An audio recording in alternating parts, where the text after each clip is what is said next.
آپ کبھی سوچ سکتے ہیں کہ ایک طرف نواسہ رسول امام عالی مقام جو بغیر جنگ کے ارادے سے اپنے گھر سے نکلے ہیں، اپنا مختصر سا خاندان لے کر کے نکلے ہیں، لیکن جب وہ کوفہ آنے والے تھے بیچ راستے میں آپ کو روکا گیا.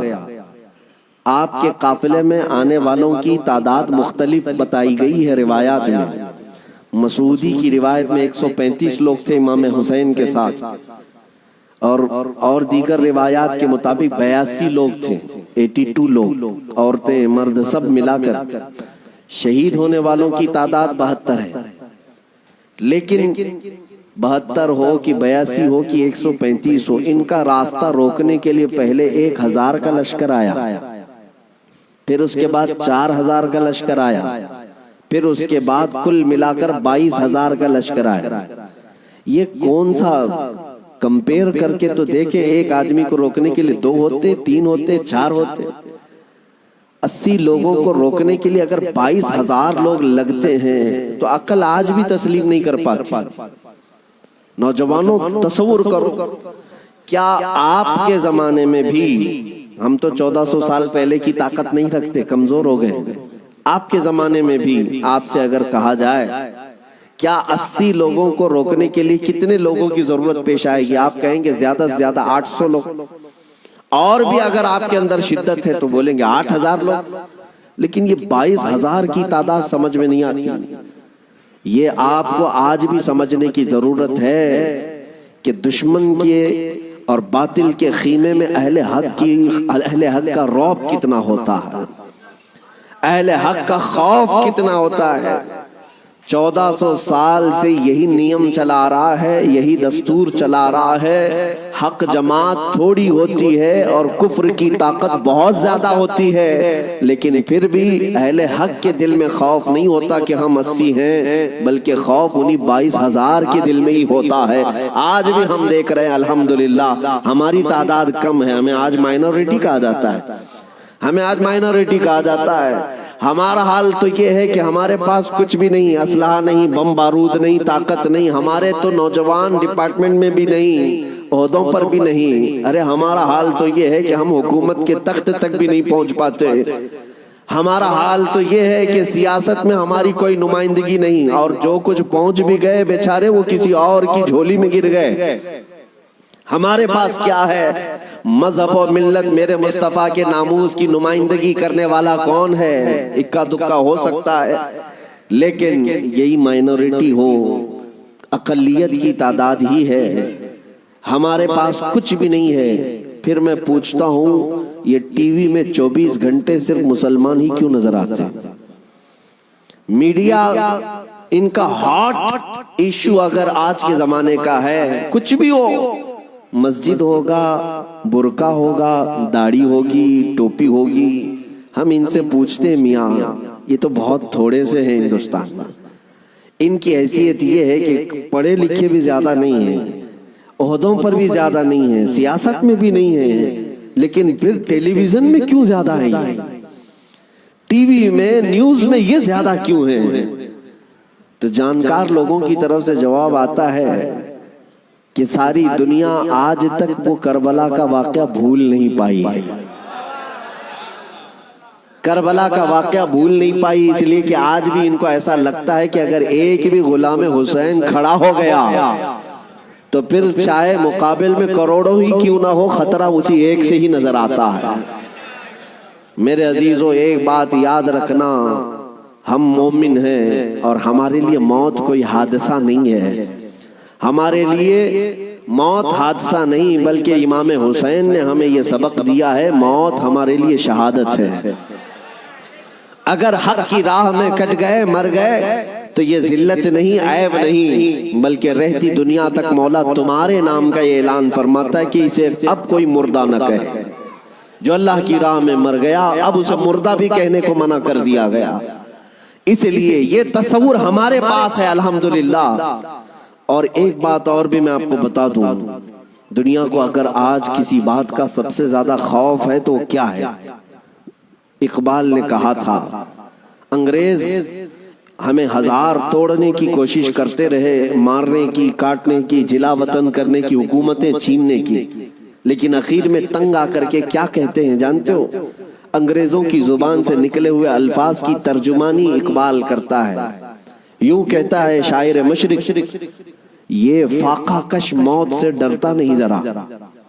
مسلمانوں کے بارے میں انگریز یہ کہتے ہیں یہ فاقہ کش ہے۔ فاقہ کش کا مطلب ہے بھوکے رہتے ہیں، کھانے پینے کو ان کے پاس ہے نہیں، لیکن معاملہ یہ ہے یہ فاقہ کش موت سے ڈرتا نہیں ذرا۔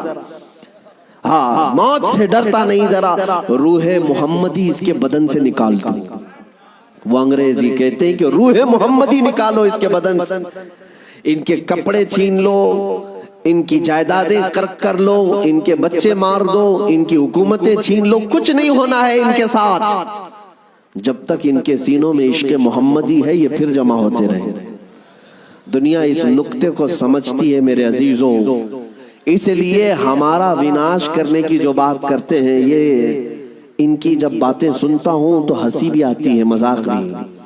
یہ اپنے گوفے میں بیٹھ کر کہتے ہیں کہ ہم 2 سال کے اندر پورے اسلام کا وناش کر دیں گے، ختم کر دیں گے۔ میں اکثر یہ کہا کرتا ہوں ان کو اپنے بدن کی کھجلی مٹانا نہیں آتا، اتنے دین اسلام اور اس کی حقانیت کو مٹانے کی بات کر جاتے ہیں۔ عزیزان گرامی، آپ تمامی حضرات کربلا ابھی سنے ہوئے ہوں گے، عشرہ مجالس میں آپ نے شرکت کی ہوگی، مولا حسین کی داستان کربلا سنی ہوگی۔ اس کے بعد اب جو آپ کو درس لے کر کے کھڑا ہونا ہے وہ کیا ہے؟ وہ فاضل بریلوی امام اہل سنت احمد رضا خان نور اللہ مرقدہ سے سنو۔ آپ نے یہ میسج دیا تھا، خوف نہ رکھ رضا ذرا، تو تو ہے عبد مصطفیٰ۔ خوف نہ رکھ رضا ذرا، تو تو ہے عبد مصطفیٰ، تیرے لیے امان ہے، تیرے لیے امان ہے۔ یہ ہم سب کے لیے میسج ہے۔ اگر آپ کو یہ لگتا ہے کہ میں مدینے کے تاجدار کا غلام ہوں تو خوف کو نکال کر پھینکو، کچھ نہیں ہونا ہے۔ یہ پھانسی کے پھندے، یہ جیل کی سلاخیں، یا تلواروں کی چمک، یا گولیوں بارود کی باتیں، یہ سب ہمارے لیے میرے عزیزوں موت کا ڈر نہیں بتا سکتی۔ اس لیے کہ حضرت مظفر حسین کچوچوی رحمۃ اللہ علیہ نے ایک بات فرمائی تھی، جب ان کو قید کیا گیا تھا جیل میں، تب انہوں نے کہا تھا مظفر کو مقید نہ سمجھ اے سیاد، میری اسیری بھی سنت آبائی ہے۔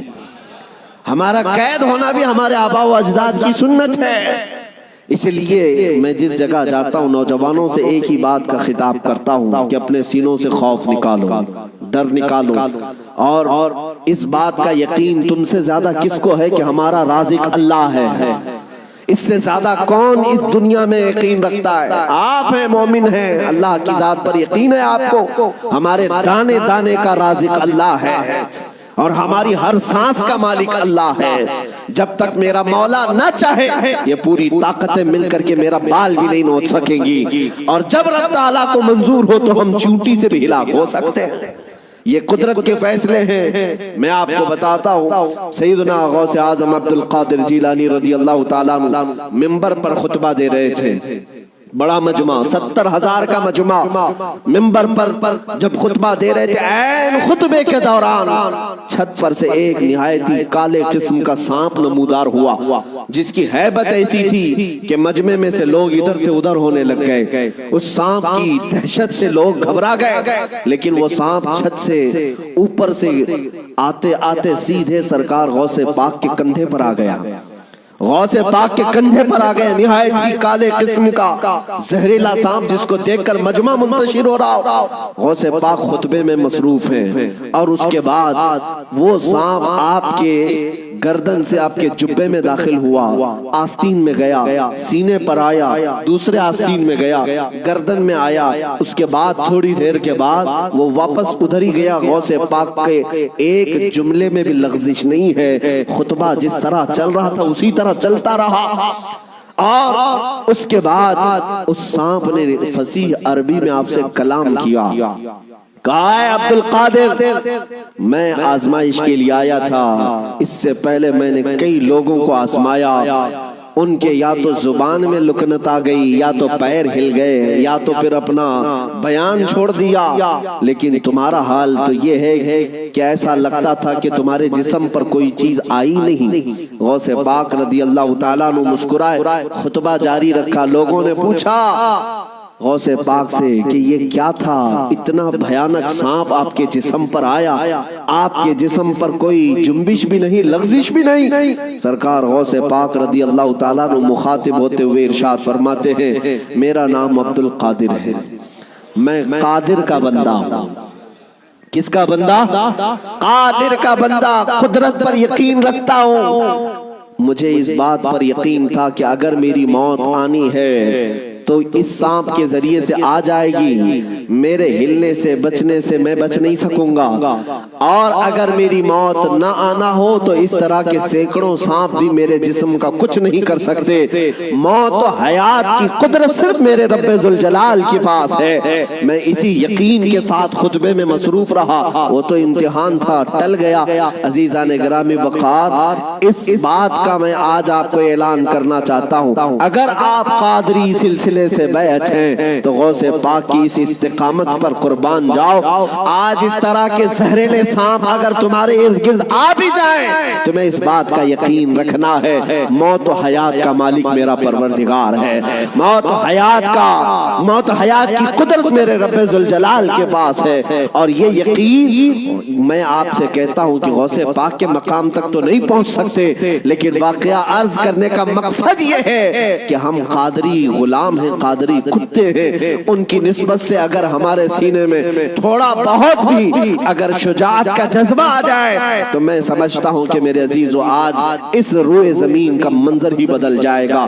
لوگ دیکھ چکے تمہیں ڈرا کر کے، دھمکا کر کے، انہیں یہ اندازہ ہو گیا ہے کہ یہ تھوڑے پیسوں میں بک جاتے ہیں یا خوف سے تھر تھراتے ہیں، ڈر کر کے بھاگ جاتے ہیں، اس لیے دنیا تمہیں ڈراتی ہے، دھمکاتی ہے۔ لیکن جس دن تمہارے قدم ڈگمگانے سے رہ گئے، میں یقین کے ساتھ کہتا ہوں بجلیاں آئیں گی، طوفان آئیں گے، لیکن تمہارا کچھ نہیں ہو سکے گا۔ اللہ کریم تمہارے استقامت پر مدد نازل فرمائے گا، اس لیے کہ قرآن میں وہ کہتا ہے ان الذین قالوا ربنا اللہ ثم استقاموا تتنزل علیہم الملائکہ، بے شک جو لوگ اللہ کو یہ کہتے ہیں کہ ہمارا رب ہے اور پھر اس پر جمے رہتے ہیں، مولا فرماتا ہے ان کی حفاظت کے لیے مولا فرشتے نازل فرماتا۔ جمے رہنا، استقامت، ڈٹے رہنا، یہ آج تمہاری ضرورت ہے میرے عزیزوں۔ طوفان آئیں گے، آندھیاں آئیں گی، لیکن یہ نہیں ہے کہ تم میدان چھوڑ کر بھاگ جاؤ۔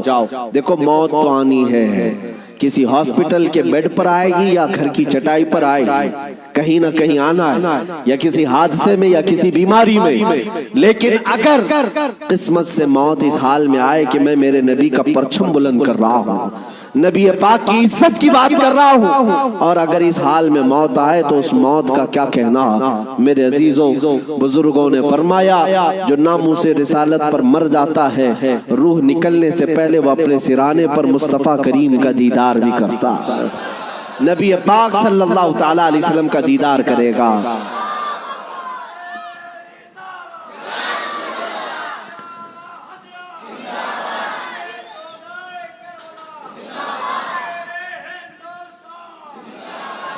آج میں آپ کے سامنے دو چند جھلکیاں بتاؤں گا، واقعات کربلا تفصیل سے بیان کرنے کا موقع نہیں ہے، آپ نے 10 روزہ مجالس میں تفصیل سے سن لیا ہوگا، دو چند ان کی جھلکیاں واقعات کربلا۔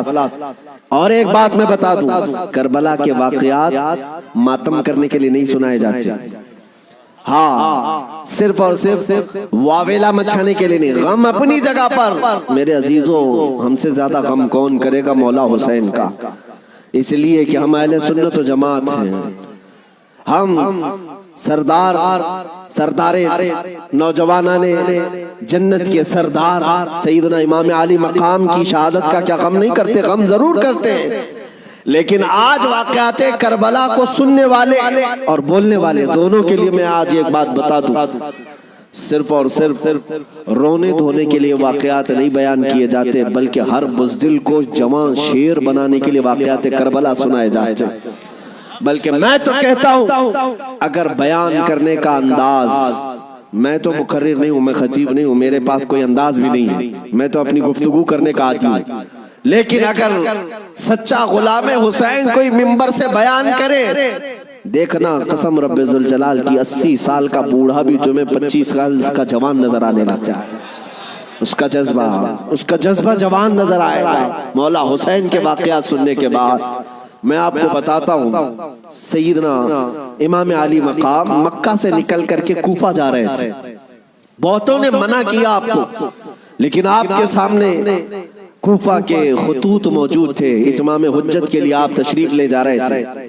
بیچ راستے میں کوفہ کا گورنر عبید اللہ ابن زیاد، حر بن یزید، یہ نام یاد رکھیں، حر بن یزید الریاحی کو 1000 کا لشکر دے کر بھیجا کہ حسین کا راستہ روک لو اور انہیں کوفہ کی طرف آنے نہ دو، دائیں بائیں ادھر ادھر چلاتے رہے۔ حر بن یزید کوفہ پہنچنے سے کافی پہلے ہی مولا حسین کا راستہ روک لی۔ توجہ چاہتا ہوں، حر بن یزید کس کی طرف سے آیا؟ وہ سپہ سالار تھا، یزیدی فوج کی طرف سے آیا، 1000 کا لشکر لے کر آیا، لیکن جب وہ آیا مولا حسین کے پاس، راستہ روک لیا اور کہا ہم آپ کو کوفہ جانے نہیں دیں گے، آپ بغاوت کر رہے ہیں وقت کے خلیفہ امیر المومنین یزید سے۔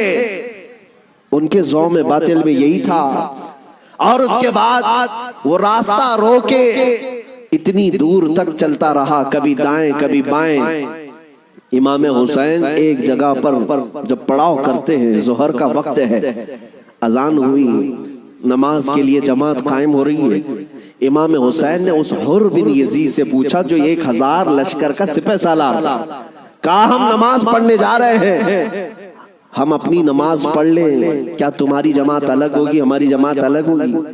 حر بن یزید نے کہا نہیں، امام آپ ہی ہوں گے، ہم مقتدی ہوں گے، اقتداء ہم کریں گے۔ امام حسین مصلی پر ہیں، راستہ روکنے کے لیے جو آیا ہے یزید کا سپہ سالار، وہ اقتداء کر رہا ہے، 1000 لشکریوں کے ساتھ اقتداء کر رہا ہے، ظہر میں بھی، عصر میں بھی، مغرب میں بھی، عشاء میں بھی، کنٹینیو جو نمازیں ہوتی ہیں نماز امام حسین ہی پڑھاتے ہیں، اور راستہ روکنے کے لیے آیا ہوا یزید کا سپہ سالار اقتداء کر رہا ہے۔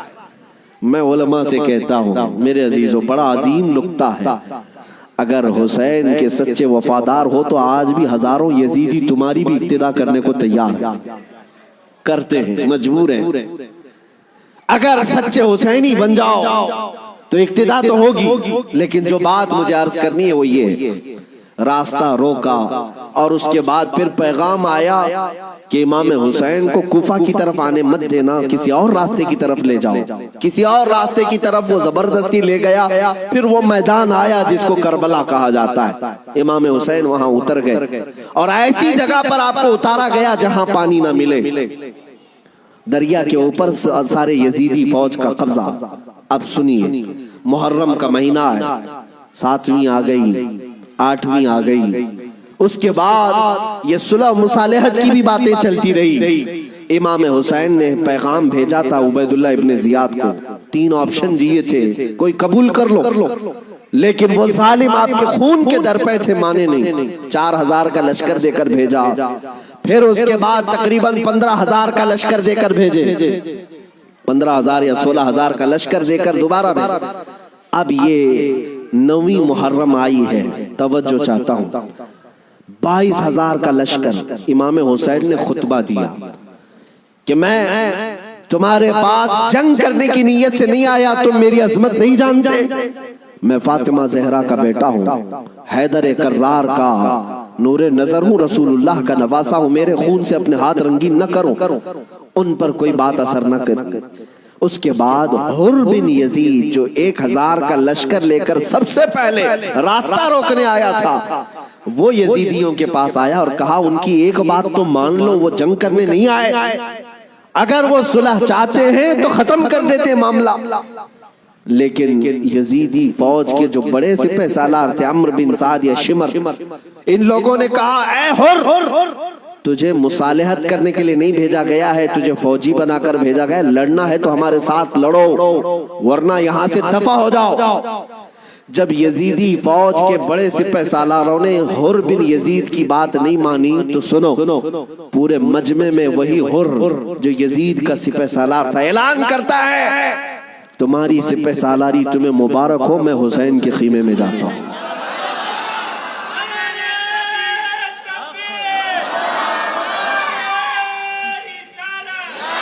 توجہ،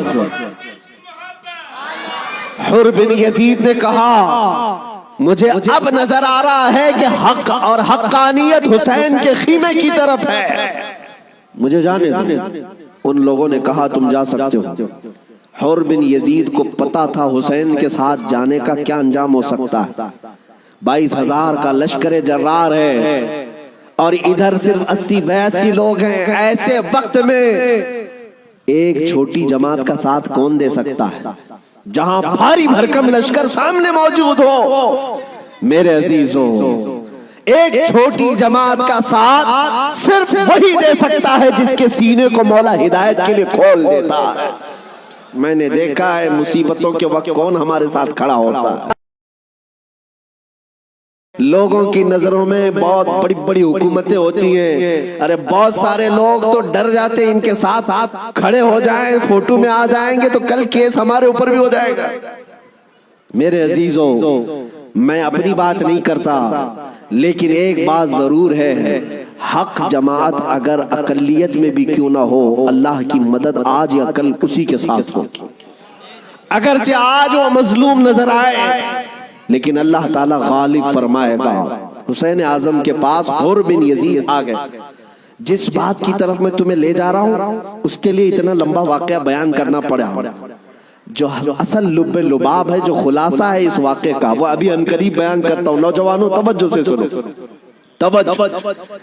حسین ابن علی رضی اللہ تعالیٰ عنہ کے پاس آ گیا حر بن یزید، قدموں میں گرا، کہا مولا مجھے معاف فرما لے، میں نے راستہ روکا آپ کا، میں آپ کو مجبور کیا اس میدان میں آنے کے لیے، لیکن میں آپ کے ساتھ اب اس وقت تک رہوں گا جب تک میری آخری سانس نہ آ جائے، میں آپ کی حمایت میں لڑوں گا۔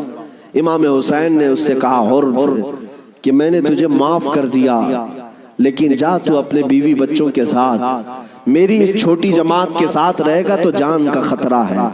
حر بن یزید نے کہا میں نے جو راستے میں آپ کے ساتھ کیا اس کا کفارہ جان دینے سے بھی میں سمجھتا ہوں ادا نہ ہو پائے، اس لیے میں آخری سانس تک آپ کے ساتھ رہوں گا۔ رہا ساتھ میں، 10ویں محرم آ گئی۔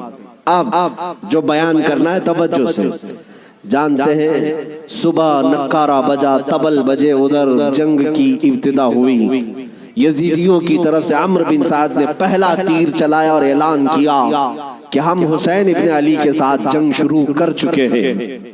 جنگ جب شروع ہو گئی، امام حسین رضی اللہ تعالیٰ عنہ کے اہل بیت کو کسی نے اترنے نہیں دیا، جو آپ کے ساتھی تھے، جو آپ کے ساتھ آئے ہوئے تھے، جو اہل بیت سے نہیں تھے۔ 5 صحابی رسول بھی ہیں مولا حسین کے ساتھ، صحابی رسول بھی تھے، وہ جب تک ساتھی رہے خاندان حسین سے ایک کو بھی میدان میں آنے نہیں دیا۔ اور جانتے ہیں اس میدان کربلا میں پہلے اترنے والا کون تھا؟ وہی حر بن یزید، اور کس کی جانب سے؟ امام حسین کی طرف سے۔ ایک بات مولا قدیر و جبار کی تمہیں سمجھنا پڑے گا، اگر وہ ہدایت دینے پر آئے تو کفر کی طاغوتی طاقتوں میں سے بھی کسی کو ہدایت دے کر کے اس کو پاسبان اسلام بنا سکتا ہے، اور کبھی گمراہ کرنے پر آئے تو کعبہ کے قریب رہ کر کے بھی کوئی گمراہ ہو سکتا ہے۔ ہاں، یہ بات سمجھ کر کے چلو، جب مولا تعالیٰ ہدایت دیتا ہے، ہم نے یہاں پر بھی دیکھا ہے کہ بابری مسجد کو شہید کرنے والے آتنکی بہت سارے تھے، لیکن ہم نے برسوں بعد ایک شخص کا نام سنا تھا کہ وہ دائرہ اسلام میں آیا اور نمازی بھی بنا، پابند بھی بنا، داڑھی بھی رکھا، بلکہ تبلیغ اسلام بھی کرتا رہا، تبلیغ اسلام بھی کرتا رہا۔ اور وہ یہ کہتا رہا ایک زمانہ وہ تھا جب میں ہتھوڑا لے کر کے گنبد کو توڑ رہا تھا، لیکن آج ایک زمانہ یہ ہے کہ میری پیشانی ہر جگہ سجدہ الہی کے لیے جھک جایا کرتی۔ مولا جس کو جہاں سے چاہے ہدایت عطا فرمائے۔ حر بن یزید امام حسین کی طرف سے پہلے میدان میں اترنے والے، اب میں آتا ہوں اسی بات پر جس کے لیے میں اتنا لمبا واقعہ آپ کو سنایا. مقابلہ دو بدو تھا، ایک کے بعد دیگرے مقابلہ تھا.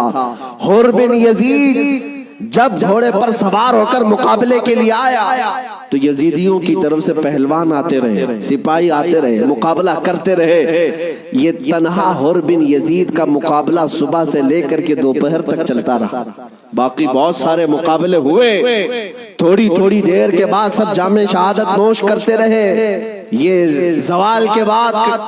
لیکن حر بن یزید کا مقابلہ صبح سے چلتا رہا. اور میں نے جب تاریخ میں یہ بات پڑھی تو مجھے حیرت ہوئی کہ تنہا حر بن یزید اکیلے گھوڑے پر آیا اور یزیدیوں سے ایک کے بعد دیگرے لڑتا رہا.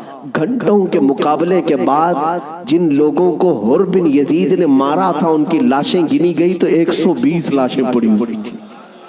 یہی بات مجھے کرنا ہے، یہی بات مجھے کرنا ہے. تنہا ایک حسینی 120 کو مار گرا سکتا ہے کربلا کے میدان میں. تم صرف یہ سنتے ہو کہ حسین اعظم کے بچے شہید ہو گئے، لیکن حسینیوں نے جن کو کاٹا ہے وہ کیوں نہیں سنتے؟ وہ کم نہیں تھے، بہتوں کو فنا فی النار کیا. اب جو بات کہنی ہے وہ یہ ہے، حر بن یزید خاندان حسین سے نہیں ہے، اہل بیت سے نہیں ہے، انصار میں سے بھی نہیں ہے جو ساتھی وہاں سے آئے تھے، بلکہ ایک دن پہلے توبہ کر کے حسینی بنا تو دوسرے دن کی طاقت کا حال یہ ہے.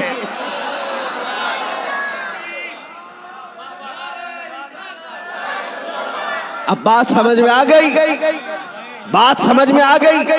ایک دن کا حسینی 120 پر بھاری ہو سکتا ہے تو جو بچپن سے حسینی ہے وہ ہزاروں پر ضرور بھاری ہوگا.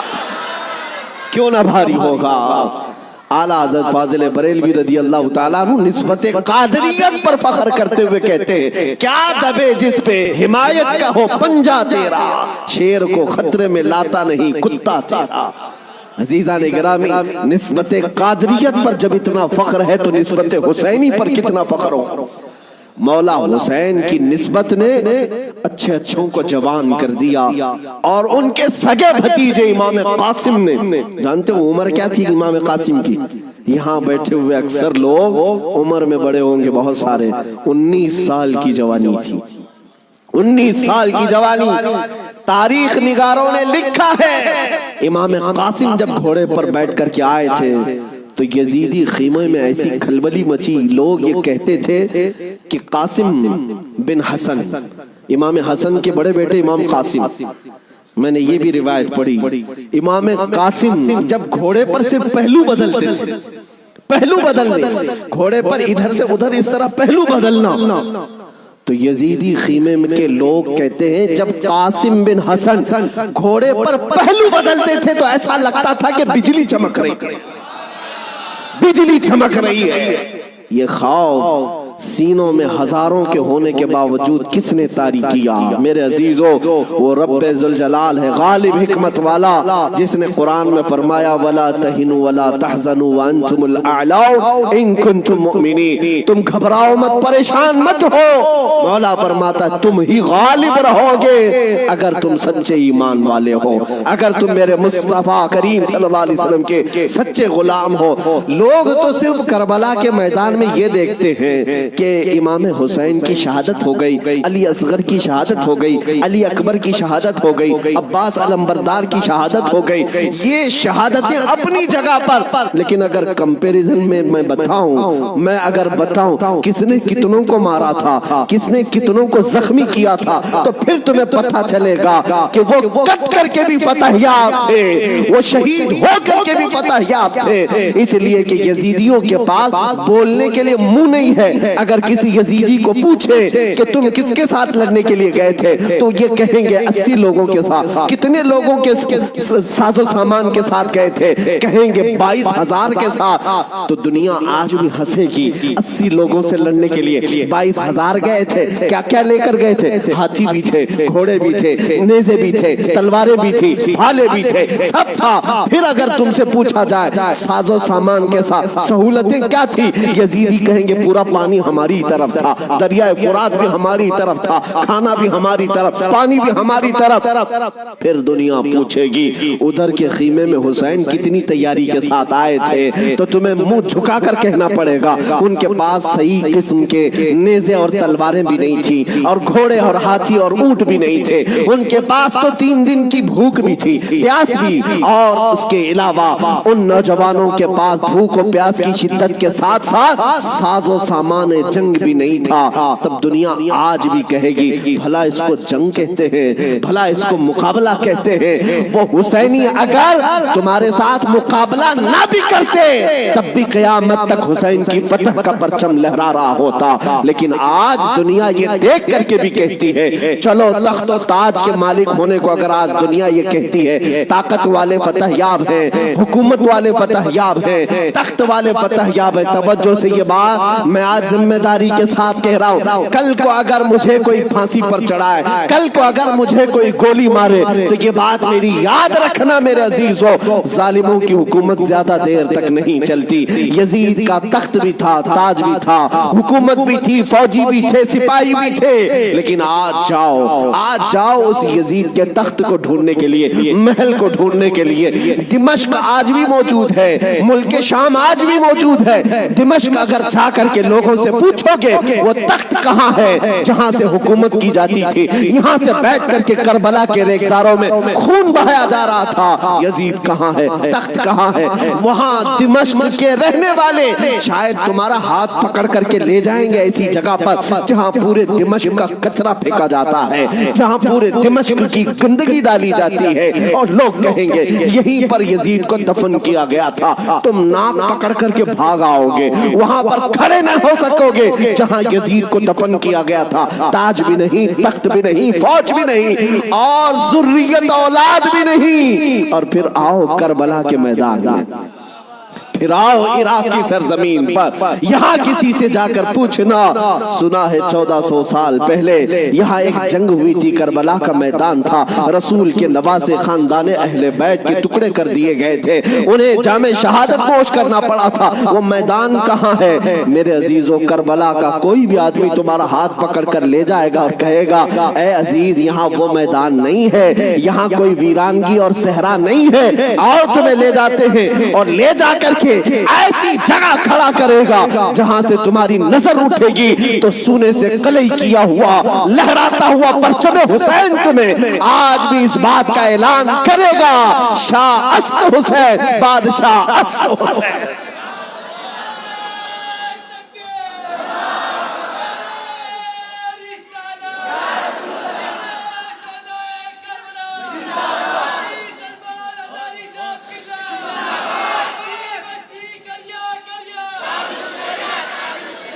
جانتے ہو بہت سارے بچے، بہت سارے نوجوان کسی نہ کسی شخصیت کو اپنا آئیڈیل بناتے ہیں بچپن سے، الحمدللہ میں یہ تحدیث نعمت کے لئے کہہ رہا ہوں، اللہ میری ماں کو سلامت رکھے، جن سے میں نے واقعات سنے ہیں تو خالد بن ولید کے سنے تھے، اور ہمارے آئیڈیل جو بزرگ ہیں اس میں مولا امام حسین ہیں، ہم نے ان کو آئیڈیل بنایا ہے، آپ بھی بنا لو، اس لیے کہ ان لوگوں کو جس نے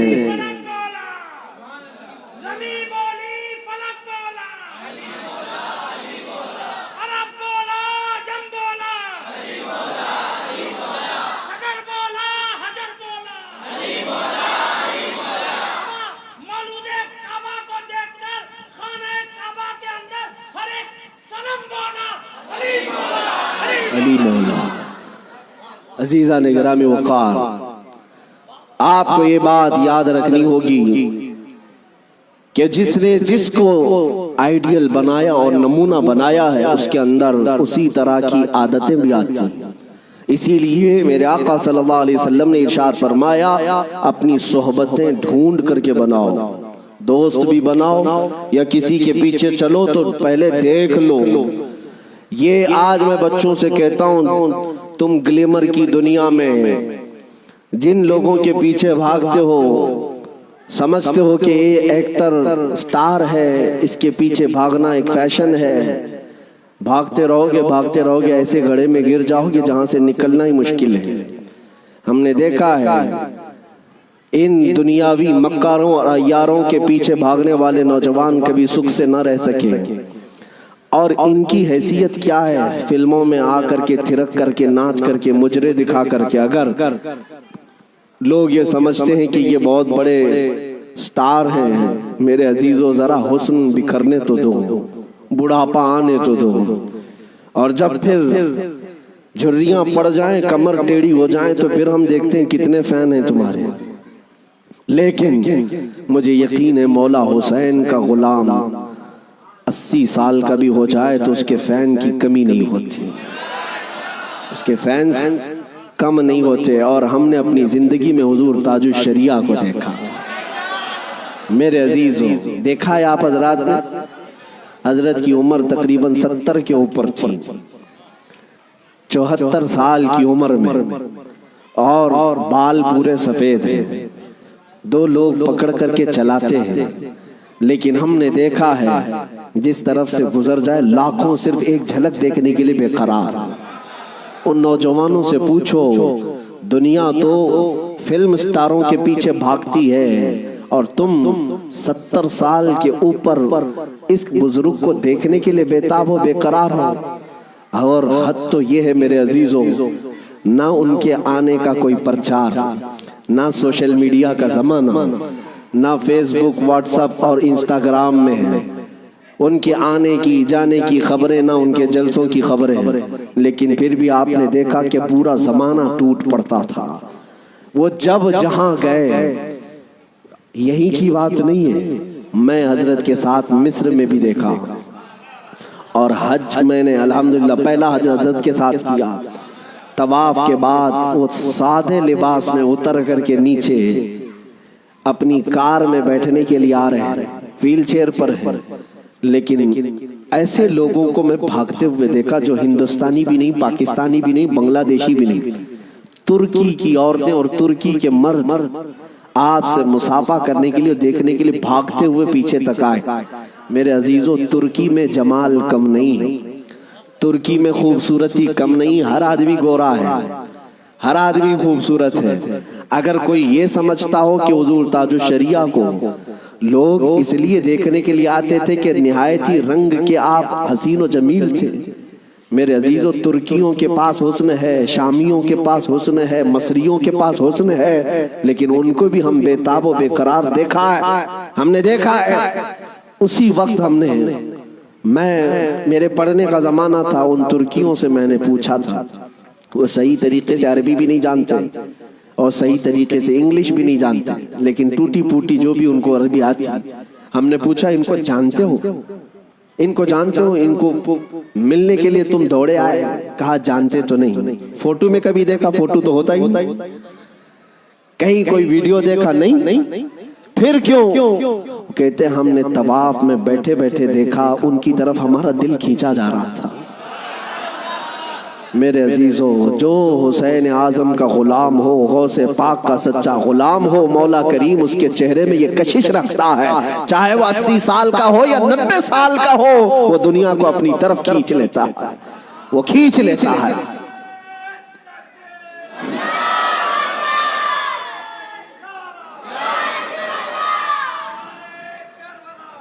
اب آؤ میں آپ کو بات بتا دوں، مر جانا، کٹ جانا، یہ ہماری انتہا نہیں ہے۔ اگر کوئی یہ سمجھتا ہے کہ ہمیں پھانسی دے کر کے یہ ختم کر دے گا تو اس کی خام خیالی ہے۔ یہاں پر انگریزوں کا دور تھا، 100 سال تک یہ اتنا ظلم کرتے رہے، ہندوستان میں آج بھی وہ تاریخ رقم ہے، لیکن سب سے زیادہ انہوں نے اگر کسی پر ظلم کیا تو مسلمانوں پر ظلم کیا ہے، انگریزوں نے۔ اور ان کو بھی آپ میں بتاؤں، آج پھر وہ دور ہمیں نظر آ رہا ہے ظلم کا، کسی ایک خاص کمیونٹی کو ٹارگٹ کرنا۔ انگریز ڈرتے تھے کس سے جانتے ہیں؟ جن لوگوں سے وہ ڈرتے تھے وہ کالا پانی کی سزا دیتے تھے، انڈمان نکوبار، جزیرہ انڈمان کو بھیجتے تھے، لیکن جزیرہ انڈمان نکوبار میں جو جیل ہے جہاں بھیجتے تھے، وہاں سب سے زیادہ اگر کسی کو انہوں نے بھیجا ہے تو وہ علماء اہل سنت کو بھیجا ہے۔ یعنی آج سے 100 سال پہلے بھی انگریزوں کے خیمے میں کھلبلی تھی تو علماء سے ہی تھی۔ حق بولنے والے علماء، علماء ربانیین، اور پھانسی پر چڑھایا ہے 30,000 علماء کو اہل سنت و جماعت کے۔ ایک بات میں آپ کو بتانا چاہتا ہوں، علامہ کفایت علی کافی رحمت اللہ علیہ مراد آباد شہر کے رہنے والے ایک عاشق رسول، ان سے انگریز اتنا ڈرتے تھے، اتنا ڈرتے تھے، کیونکہ جانتے تھے کہ ان کی زبان سے نکلے ہوئے کلمات سے اچھے اچھوں کے دل بدل جاتے ہیں۔ ان کو پتا ہے عالم ربانی، عالم حقانی کی زبان کو وہ توپ سے زیادہ اہمیت دیتے ہیں۔ کوئی توپ اور بندوق سے مارے اس سے زیادہ اہمیت ان کو ایک عالم ربانی کی زبان سے نکلے ہوئے حق جملے۔ اسی لیے کفایت علی کافی کو گرفتار کرنے کے لیے جانتے ہیں کتنے لوگ آئے تھے؟ انگریز فوج کے 3,000 لوگ آئے تھے ایک عالم کو گرفتار کرنے کے لیے۔ ہمیشہ دنیا کے ظلم نے یہ بتایا ہے کہ یہ بزدل ہوتے ہیں، ہمیشہ بتایا ہے انہوں نے کہ باطل خیموں میں اکثر مادہ ہوتے ہیں، ان میں شیر نر نہیں ہوتا۔ ایک اہل سنت و جماعت کے عالم ربانی کو گرفتار کرنے کے لیے 3,000 کی فوج آئی اور گرفتار کیا، اور انہیں گرفتار کر کے سزائیں کیا دی تھی جانتے ہیں؟ ان کے جسم پر گرم استری پھیری جاتی تھی، اور جب ان کی چمڑی جل جاتی تھی تو نمک چھڑکا جاتا تھا۔ یہ کفایت علی کافی رحمت اللہ علیہ تقریباً 1 ہفتے تک انہیں سزائیں دی گئی، اور پھر کہا جانے لگا کہ تم فتویٰ بدل لو، تم اپنی باتیں بدل لو، ہم اپنی حکومت میں تمہیں اہم عہدہ بھی دے دیں گے اور ماہانہ وظیفہ بھی جاری کر دیں گے۔ مگر وہ کفایت علی کافی عاشق رسول تھے، بازار مصطفیٰ میں بکا ہوا غلام پھر کسی انگریز کے ہاتھ میں کیسے بک سکتا ہے؟ میرے عزیزوں، وہ کفایت علی کافی اعلیٰ حضرت سے پہلے کے ہیں، اعلیٰ حضرت سے پہلے کے 1857 کی بات کر رہا ہوں، غدر جس کو کہتے ہیں انگریز۔ اس وقت کفایت علی کافی سے کہا ان لوگوں نے، آپ نے کہا میں اپنے جملوں کو اور اپنی زبان کو بدل لوں، وہ بھی میرا دین اتنا ہلکا اور سستا نہیں ہے، میرے جسم کو ابھی تم نے صرف استری سے پھیرا ہے، اگر ٹکڑے بھی کر دو تو میں اپنے اسی عزم پر باقی رہوں گا، اس لیے کہ کربلا کی داستان ہم نے بھی پڑھی ہے۔ میرے عزیزوں، کفایت علی کافی رحمت اللہ تعالیٰ علیہ کو 7 دن کے بعد تقریباً ایک چوراہے پر پھانسی کے لیے لایا گیا، اور سارا مجمع بھی تھا، پھانسی پر آپ کو چڑھایا گیا، اور اس عاشق رسول سے انہوں نے کہا تھا کہ اگر کوئی آخری خواہش ہے تو بتاؤ۔ ایک سچا عاشق رسول یہ نہیں کہتا کہ بیوی کو دیکھ لوں، بچوں سے بات کر لوں، جائیداد پراپرٹی کی وصیت کر لوں، بلکہ وہ کہتا ہے عاشق رسول پھانسی کا پھندا لگنے سے پہلے خواہش یہ ہے کہ ایک بار نعت رسول پڑھ لوں۔ اور پھر کہا گنگناتے ہوئے، کوئی گل باقی رہے گا نہ چمن رہ جائے گا، پر رسول اللہ کا دین حسن رہ جائے گا، اطلس و کم خواب کی پوشاک پہ نازاں نہ ہو، اس تنے بے جان پر صرف خاکی کفن رہ جائے گا، سب فنا ہو جائیں گے کافی وہ لیکن حشر تک نام حضرت کا زبانوں پر چلن رہ جائے گا۔